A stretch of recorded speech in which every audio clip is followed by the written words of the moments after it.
వానికి 18 ఇయర్స్. వాడు హాస్పిటల్‌లో ఉన్నాడు. వానికి ఆపరేషన్ చేయాలంటే 5 lakhs కావాలి. అంటే 18 ఏళ్ల కుర్రాడి లైఫ్ లాంగ్ విలువ 5 లక్షలు. ఆ రోజు తెలిసింది. అంటే 18 సంవత్సరాలు వాడు ఎంత కష్టపడి బతికినప్పుడు వాని విలువ కేవలం 5 లక్షలా? డౌట్ వచ్చింది. వాళ్ళ ఫ్యామిలీ మెంబర్స్ అందరూ కలిసి మినిమం అంటే ఒక 2 lakhs అరేంజ్ చేశారు.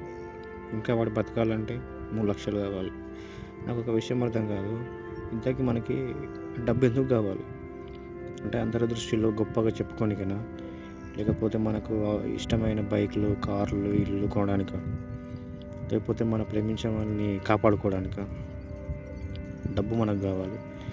ఎందుకంటే బతకడానికి కాదు, బ్రతికించుకోవడానికి డబ్బు కావాలని అర్థమైంది ఆ రోజు. అరే ఒక 18 ఏళ్ల కుర్రాడు బతకడానికి 5 లక్షలు కావాలి. 5 లక్షలు సెట్ చేయలేక వాళ్ళ పేరెంట్స్ అందరూ బయట కూర్చొని ఏడుస్తుంటే, లోపల వాడు చనిపోతుంటే వీళ్ళేమో బతికి చనిపోతురు. ఆ రోజు అర్థమైంది. డబ్బు మనకు కావాలి, సంపాదించాలి. అది ఎట్లా సంపాదించడం అనేది అది తెలియదు, కానీ డబ్బు అయితే కావాలి. బతకడానికి కాదు, మనల్ని మనం ప్రేమించేవాడిని బతికించుకోవడానికైనా డబ్బు కావాలి. ఇప్పుడు చెప్పు, నీ విలువ ఎంత?